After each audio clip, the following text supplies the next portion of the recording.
Luego del golpe que sufrió en 2009, Honduras se prepara para elegir nuevamente a un presidente constitucional.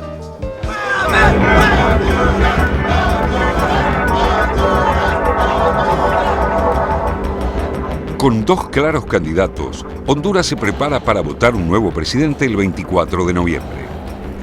Las últimas encuestas difundidas hace unas semanas dan un empate técnico entre Juan Orlando Hernández, candidato del gobernante y conservador Partido Nacional, y Xiomara Castro, postulante de Libertad y Refundación y esposa del expresidente Manuel Zelaya, derrocado en junio de 2009. Sin embargo, otros sondeos aseguran que la candidata Castro tiene una leve ventaja. Las campañas políticas con otros 6 candidatos han estado marcadas por la polarización y se renovaron los debates sobre el golpe de Estado a Zelaya y las responsabilidades de la clase política en la asonada. El comicio está signado por una ola de violencia que ya se cobró varias víctimas entre dirigentes políticos, periodistas y ciudadanos comunes.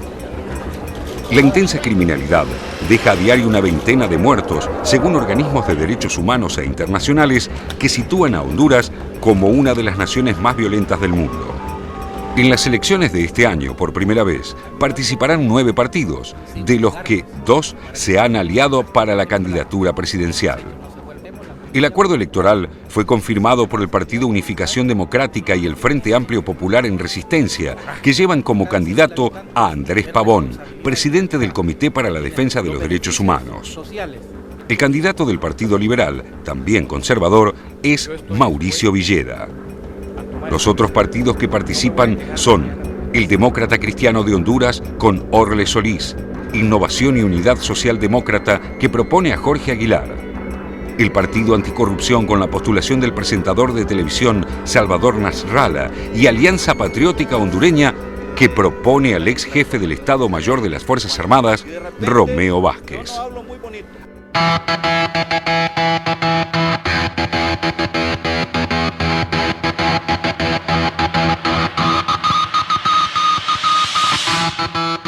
Además de la inseguridad que las autoridades locales atribuyen en parte a las pandillas armadas, el narcotráfico y al crimen organizado, el país centroamericano padece una crisis económica y financiera sin precedentes, con una abultada deuda interna y externa.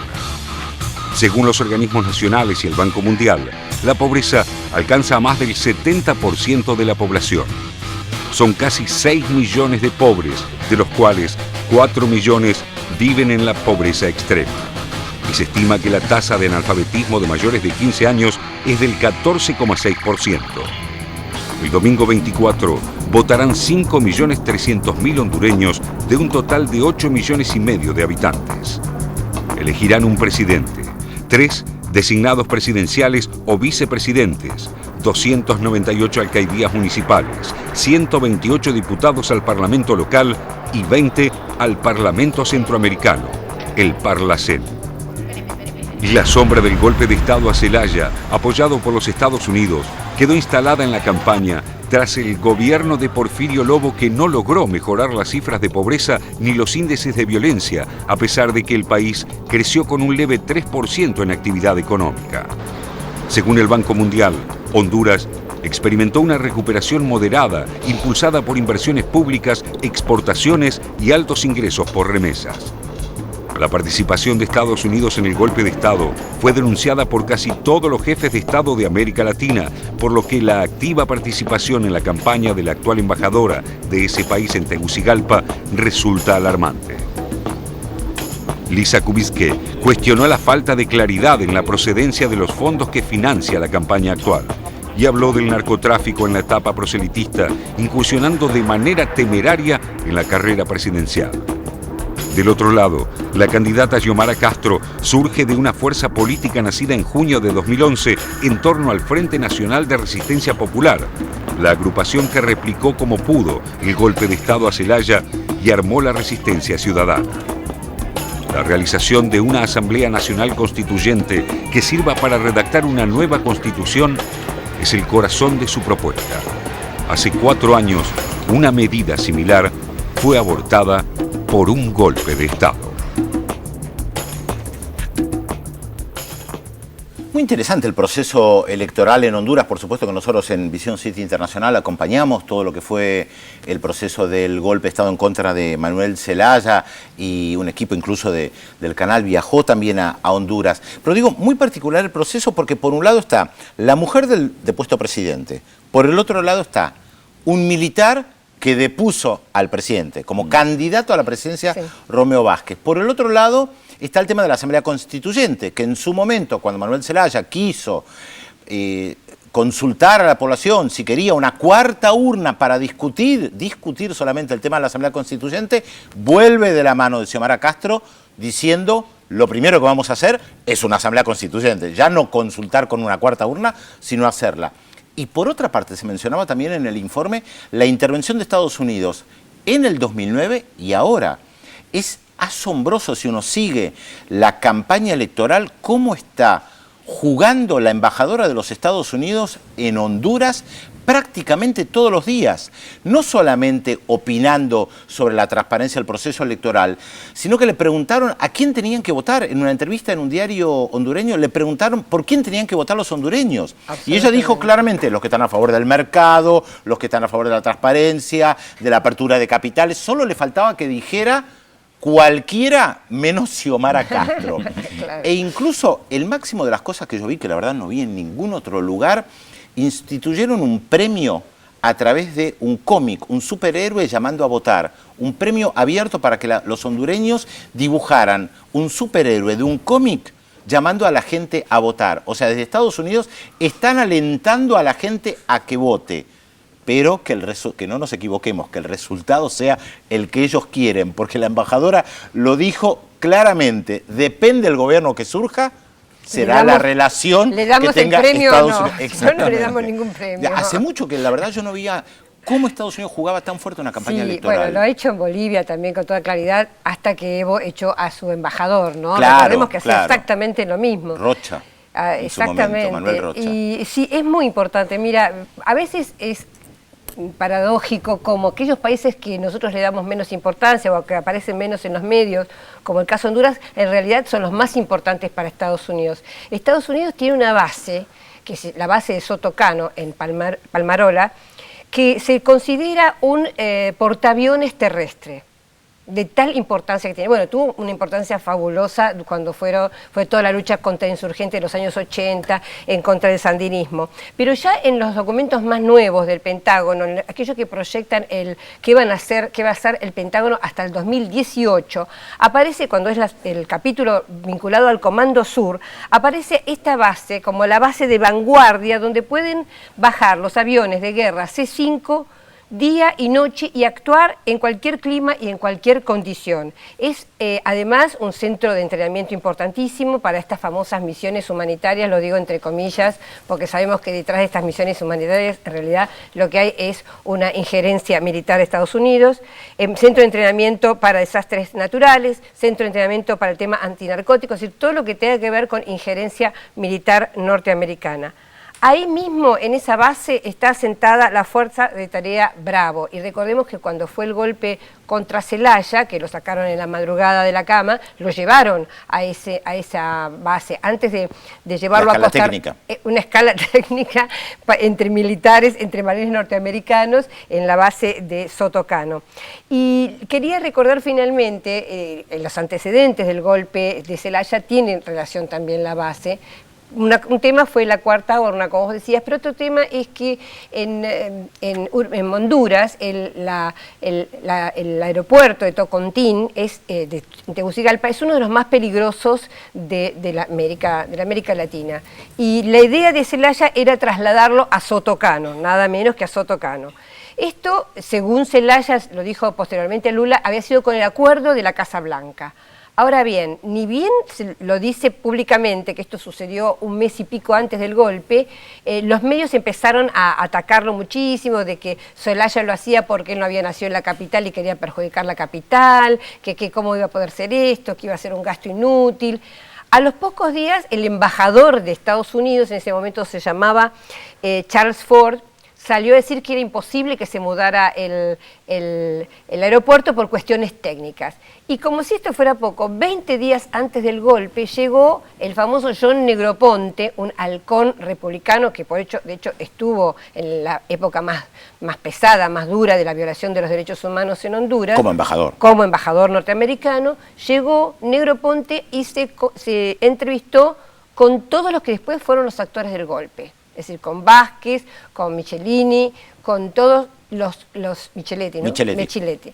Con todos aquellos que fueron los actores principales del golpe militar. Es decir, esta idea de Zelaya de mudar el aeropuerto a Sotocano fue también una de las causas de su golpe y para colmo lo iba a subvencionar, las inversiones para hacer estos cambios lo iba a dar el ALBA. Bueno, pero hay un interés bastante sesgado de Estados Unidos por Honduras y estos países, ¿no? Porque se nota así en esta presencia militar y en esta atención que le prestan fundamentalmente cuando aparece algún candidato que se le puede salir del esquema, ¿no? Porque fíjate vos que tuvieron desde el golpe contra Zelaya, tuvieron un gobierno que prácticamente fue un gobierno títere de Estados Unidos y sin embargo no se ocuparon de resolver ni mínimamente algunos de los problemas sociales y económicos más graves que tiene Honduras.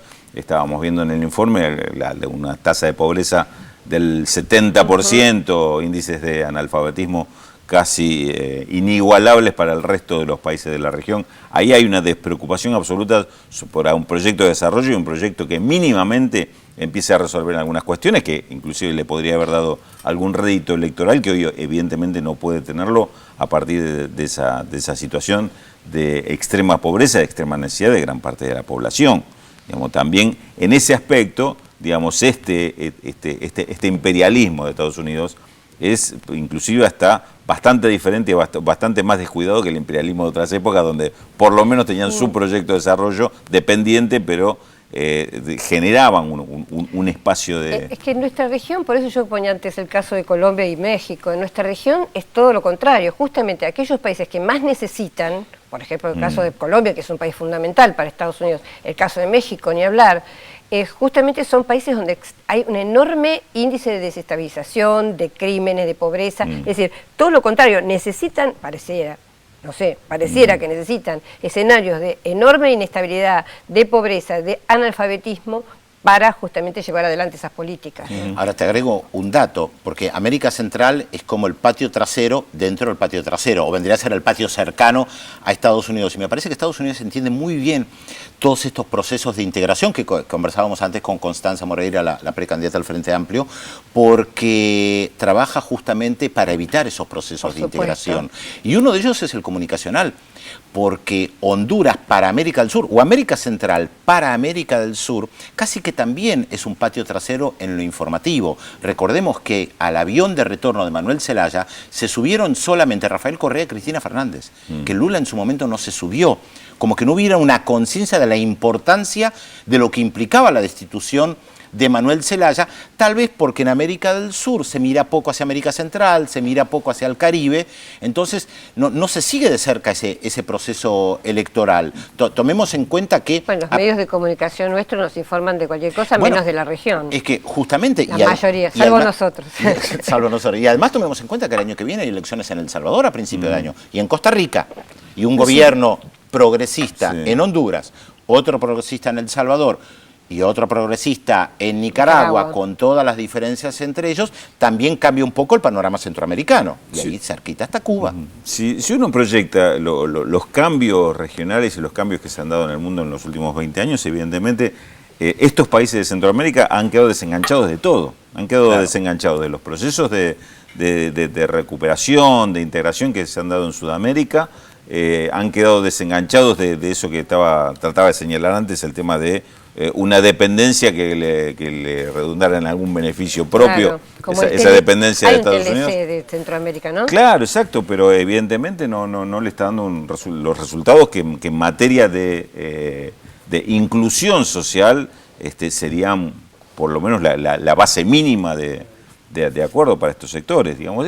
Y me parece que mencionabas, Pedro, el tema de Correa y Cristina. Evidentemente, entendieron eso y además hubo un presidente como Zelaya que intentó empezar a dar algunos pasos de acercamiento a Venezuela, Totalmente. de acercamiento al ALBA y demás, Caribe. pero fueron nada más que primeros pasos. Primeros pasos inclusive, Sí. según muchos comentan, ni siquiera se llegaron a reflejarse en un cambio de política interna. Y Porque evidentemente empezaba lo cortaron de inmediatamente cuajo. apenas vieron asomar la cabeza hacia ese lado, ¿no? Sí, es muy interesante lo que decís porque yo estaba recordando que cuando subió Porfirio Lobo, la primera medida que tomó fue desenganchar a Honduras del ALBA. Claro. Porque Honduras era parte Claramente, del ALBA. claro. La primera medida que tomó fue desenganchar a Honduras del ALBA. Y bueno, y en cuanto a Brasil, es cierto lo que decís, pero acordate que después estuvo, Manuel Zelaya estuvo, ¿te Sí, acordás? sí, pero ya era una fase posterior, Era habían sí. pasado varios bueno, meses. pero ahí se jugó, Lula se jugó al darle un asilo dentro de Honduras en su propia embajada. Sí, técnicamente no había sido asilo, pero en el momento Bueno. momento que había que volver con Zelaya, estuvieron solamente Cristina Fernández y Rafael Correa. Y Brasil no estuvo, No estuvo. en ese momento. Otro datito, recordemos que no hay segunda vuelta. Se gana por un voto y por eso no es casual que la embajadora de los Estados Unidos dice no hay mucha transparencia. Claro, bueno, Preparémonos sí, se si hay habla cabeza a cabeza, Por ¿eh? eso el Partido Libre, el partido de Xiomara Castro está tan interesado en realidad en que haya observadores Por de todos supuesto. los lugares del mundo porque realmente se teme un fraude en caso de que ella salga triunfadora. Por eso ya estamos observando desde acá. Ya estamos observando. Bueno, vamos a observar Félix Taylor. Señora, tenemos mensajes. Rosa del Talar manda saludos para todos. Pide si podemos hacer un informe sobre el desempleo en Europa, tema que hemos tocado más de una vez, por cierto, aquí en Visión 7 Internacional. Roberto de Aedo acierta con la incógnita. Marta de la Plata dice que nos agradece porque gracias a la intérprete de señas puede hoy entender Visión 7 Internacional. Le decimos que es Melisa Fernández, la felicita a Melisa porque dice que lo hace muy bien y que nos agradece justamente porque puede hoy entender lo que ocurre en la televisión pública. Así que gracias, Marta de la Plata. Daniel de Tandil acierta con la incógnita, Hugo de Córdoba acierta con la incógnita, Gabriel acierta con la incógnita y Gonzalo también de Córdoba acierta con la incógnita. Hoy parece que viene muy fácil. Vamos a empezar a poner quiénes son los responsables de las incógnitas que ponemos sábado a sábado. Porque Francisco vio nuestro productor es malo y siempre pone cosas difíciles. Hoy está Habla mal fácil. de los compañeros de trabajo. No, no, Félix Taylor. no es mal, es la realidad, Pedro. Escuche la realidad que le voy a dar ahora del dato de la incógnita Pero de hoy, depende porque de los datos que usted dé, no de quién eligió la incógnita. bueno, eso también es un tema, porque depende de la incógnita, está bien o está mal. Vamos con otro dato de la incógnita, ¿eh? Atención. Nuestro personaje, fíjese qué curioso, con solo 29 años, publicó su obra más aplaudida, una reflexión en primera persona sobre las consecuencias morales del asesinato y la indiferencia ante la muerte, que arranca con las indolentes frases: hoy ha muerto mamá, o quizá ayer, no lo sé. Durante la Segunda Guerra Mundial militó nuestro personaje en la resistencia francesa fundando un periódico clandestino. ¿Quién es nuestro personaje de hoy? Muy fácil. 0800 444 1777 4535 0709. Recuerden también que tienen la red social Facebook Yo Veo Visión 7 Internacional para comunicarse con nosotros. No se vayan, que ya volvemos.